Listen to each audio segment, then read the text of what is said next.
Alright, hey guys, what's up? Welcome back to my channel. Today, both my friend Brett and I are going to be exploring an abandoned medical center. It's crazy how much stuff they've left behind in here, and I can't wait to show you all, so let's just get right on into it. So there are some patient rooms in this hallway, and they would have like a curtain divider, as you guys can see up here. And I believe that's where like their light fixtures would be, and their beds would sit right here. And of course, not much is left.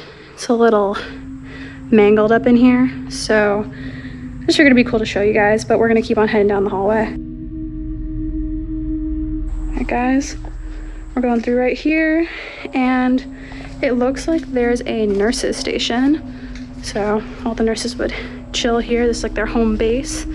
Any charting, notes, taking phone calls would all take place right behind this desk. So here we have what looks like a bathroom, like bathtub and shower combo. See actual shower head, knob, the curtain, someone threw it on the ground, soap, and over here we got the tub. I don't know, this stuff is just super fascinating to me. It's cool to see the stuff left behind.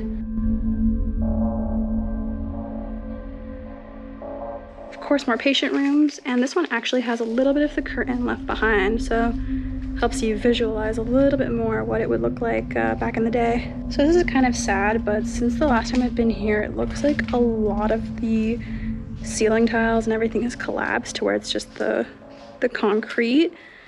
And that's why I always tell you guys you have to be really careful when you're in here, because this can happen at any moment. It's just concerning, and that's why it's so important to keep an eye out while you're in here. And here we got the elevators. We got two. There's not that many floors here. I think there's just two, but I thought it was cool that there's this sign here: no one allowed on elevator while surgical patients are being transported. So patients heading into surgery, their beds would be wheeled into these elevators, so they were definitely wide enough to at least fit and accommodate the patient. Going down some other hallways, this is going to be closer to the middle of the building, so it gets to be a little bit brighter because they had like, it kind of seems like a courtyard in the very center, which is also nice for me because it's less spooky in here. So here's that kind of like center courtyard area I was talking about. There's like a little bit of a door to get out, which is completely shattered. There's no glass left, and all this overgrowth is really taking over. But yeah, it's just wild to see how fast a building can like fall into absolute like disarray, decay. So another thing I want to show you guys here is that this is like the very front of the building. This is where everyone would come in when they're being admitted. So those are the front doors. I believe this might be like one of the front desks that you would go and like talk to before you're maybe visiting someone or checking in. This is really what everyone would see when they first came in here. And there's my Brit Lala. And now we're on that opposite side of the like courtyard area that I was showing you before. I personally think this looks way cooler. I just like how this door still has like the push and like no glass. Alright guys, this is what I wanted to show you. Right here we have a crazy industrial like metal crib. And from what I understand, they're more for disabled younger children because they did struggle with like having adequate amounts of nurses and understaffing, and so sometimes it was considered safer to keep people literally in here rather than allowing them to be mobile and be monitored and to have like the freedom to walk around. So yeah, it was kind of a way to confine them, and I feel like that's really, really sad. Okay guys, now we're coming across some pretty cool stuff. This is a multiple person hydrotherapy tub, and the practice of hydrotherapy was used by either immersing patients in super hot or super cold water, hoping to kind of change their brain chemistry for like the mental health purposes. And here you can see some of the like the temperature gauge, all the gears and knobs. And right here, if you can read it clearly enough, full body immersion hydrotherapy therapy tank.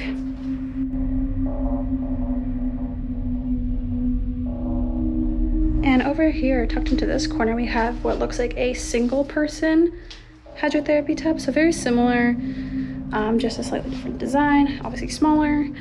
Again, got the temperature gauge, drain. It's just wild when you think about it. Someone was sitting here, multiple people sat here receiving treatment. It's a way to connect us to those people from the past. And I'm assuming this was probably what was used to keep the water at a certain temperature, because the water was supposed to be continuously warm or be continuously cool. But mainly, I read more in the history that it was hotter water. So there's a probably electrical component to it as well. And of course, we can't forget that because these were medical patients, some of them after surgery would probably require like physical therapy. So I believe this is a type of ladder that is used in physical therapy. I'm not sure what this is. It looks like there could be some weights, like kind of old school style. And so sometimes doing weights would help to build up muscle strength back again. So maybe for patients who needed that kind of work. So it's cool to see this left behind as well. It is covered in bird poop because this is a room where birds just love to fly in and out, because look at that. There's just not much glasses there. So this is Coach Brett. He's going to demonstrate his workout routine. So what do we call this? This is the posterior fly. Hit us with another one. What does that do? This works your front anterior delts. Alrighty, so now we're in probably what is one of my favorite rooms, one of two of my favorite rooms. This is like the main X-ray lab. So this is where some of the X-rays were stored, and I'm actually gonna loop around because there's also light boxes in here. So if you've ever gotten an X-ray done, you know you usually need to illuminate it from behind to make any sense of it. So this is what they would do. There's some buttons right here to turn on the light from behind, and then you can very clearly see all the structures and if there's a medical issue, any kind of conditions, things like that.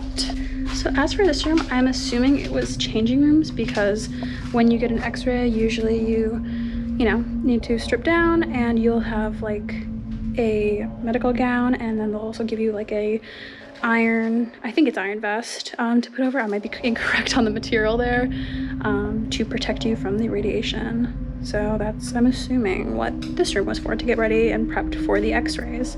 Now let me show you something absolutely insane and that I could never imagine was still left behind here. All right, guys, this is it.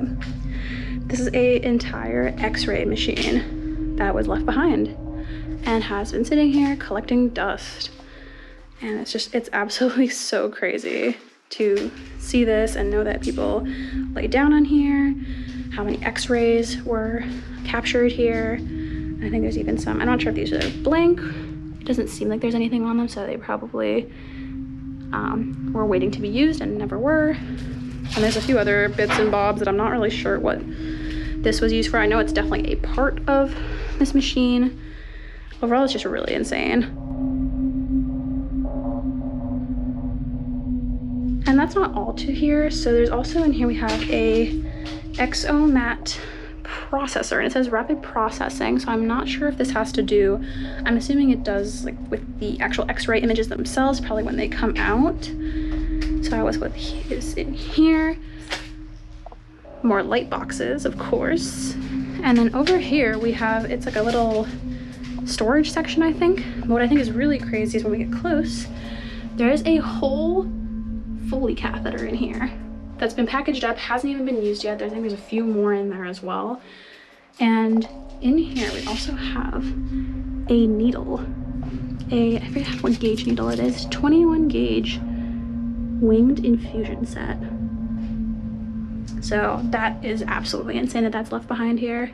So Brett is doing a lovely demonstration for us. So an employee, if they are working and they're helping with the X-ray process, of course, they need to protect themselves from the radiation. So they will be tucked behind this wall. And we also have even more stuff back here. So I think this was for the employee to actually make the X-ray machine start, and like the voltage or everything, you can actually see displayed here. Timer, X-ray exposure, all those kinds of things. I don't know if this films also refers to the X-rays. I'm just assuming that they had to be kept in here away from the light for a little bit so that they would process properly. So that's where it would be, and I'm assuming that was the main function of this room. All right, guys, now we made our way into the laboratory part of this building. They have what looks like the racks for some of the sample test tubes. So really lots of things could have been in here, like blood samples for one example. And here's the actual lab bench space where they would do all kinds of experiments. You know, they'd have like the gas here that you could see and the eye wash in case you got anything in your eye. I like to imagine this is like a mad Dexter's laboratory, and I also love the color like this. I don't know why it reminds me of like Laffy Taffy banana yellow, but you know, it's a look.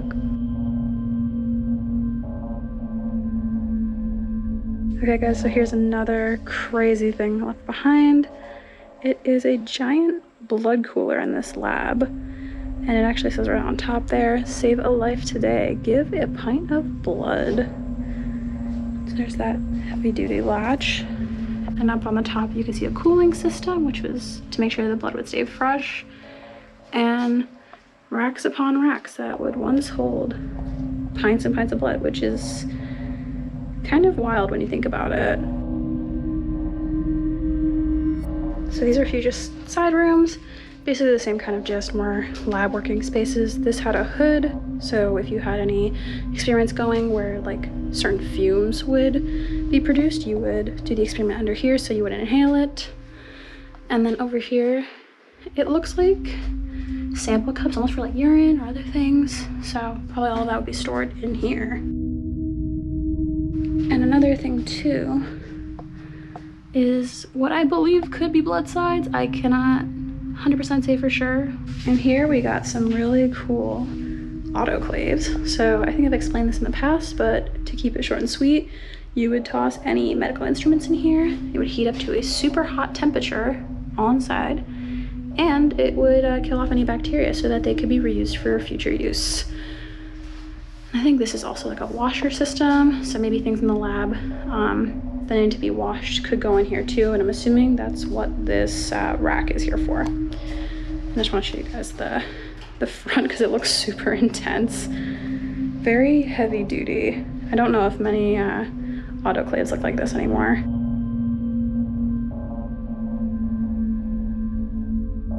Okay guys, so this is the last room in the lab. Kind of the same gist, like a personal smaller lab space, hood, lots of cabinet space. So basically, I think we're gonna make our way downstairs. There's a few cooler things down there, like that's mostly where the surgical rooms are, the surgical suites. And I think there's also the morgue, so that'll be really fun. I totally forgot that there was a few other things I wanted to show you, so we're not hopping downstairs just yet. Here we have a shower room. So this was like, I believe for patients who are physically disabled or had a hard time bathing themselves, they would be laid down here. And with the help of a nurse, they would use the shower head and help bathe them. And then I believe the red lights up on top were like warming lamps to help them warm up and dry off after the fact. And then right next door, we have probably the most creepy part of this entire place, the children's ward. So this was specifically rooms for young children, hence all of these cute little stickers and like animal print things.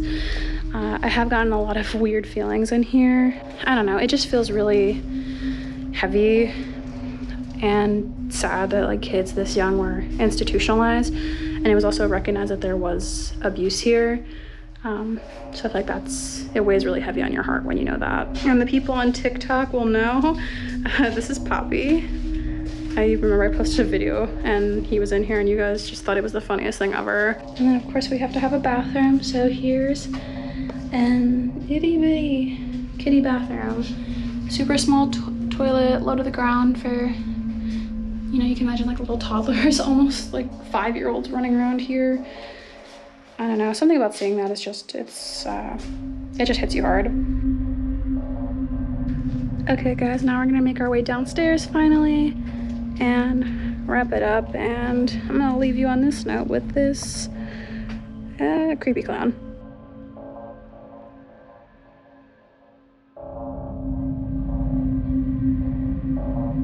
Okay guys, now we're in this like basement area. It is very gunky and we're trying to find the surgical suite and the morgue. So I'll check back in with you when we hop into those rooms. All right, guys, so down here is the surgical suite. It's very echoey down here. So I think this is probably OR prep.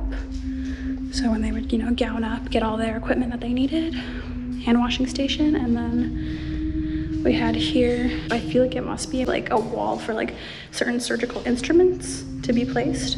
All right, I'm gonna pop into the morgue for y'all and then we're gonna get going. All right, guys, we made it down the morgue.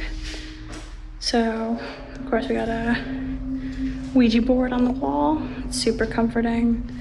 But the real main thing here is the autopsy table. So this is where patients would lay. They would be examined post-mortem to find cause of death, or also just for educational purposes for any of the maybe medical interns who were here that were just learning.